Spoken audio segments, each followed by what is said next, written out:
Mag-asawang may hawak na posisyon sa New People's Army sa Bicol Region sumuko sa mga otoridad kasamang ilang mga armas.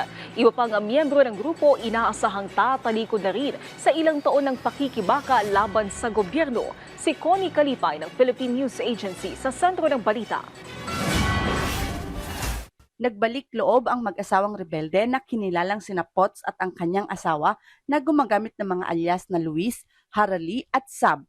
Ayon sa report ni 9th Infantry Division spokesperson Major Frank Roldan, nagsilbi silang kalihim at instruktor sa politika para sa isang prenteng gerilya na nag-ooperate sa ilang bahagi ng Camarines Norte at Camarines Sur.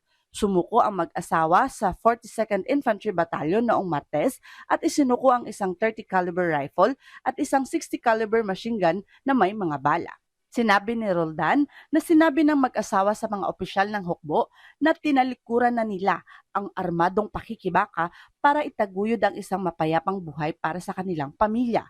Nabanggit niya na 18 rebelde, taga-suporta at pinuno na ng NPA ang sumuko sa rehiyon simula noong Enero.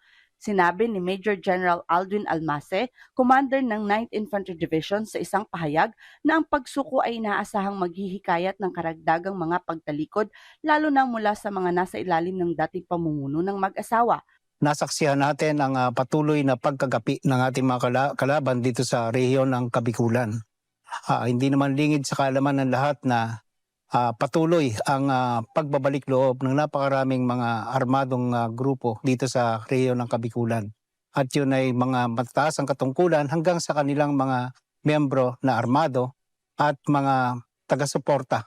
Aniya pa ng opisyal, simbolo ng pagtitiwala sa pamahalaan ang pagsuko ng mga rebelde. Magandang senyales ito ng unti-unting pagtatamo ng katahimikan ng bansa.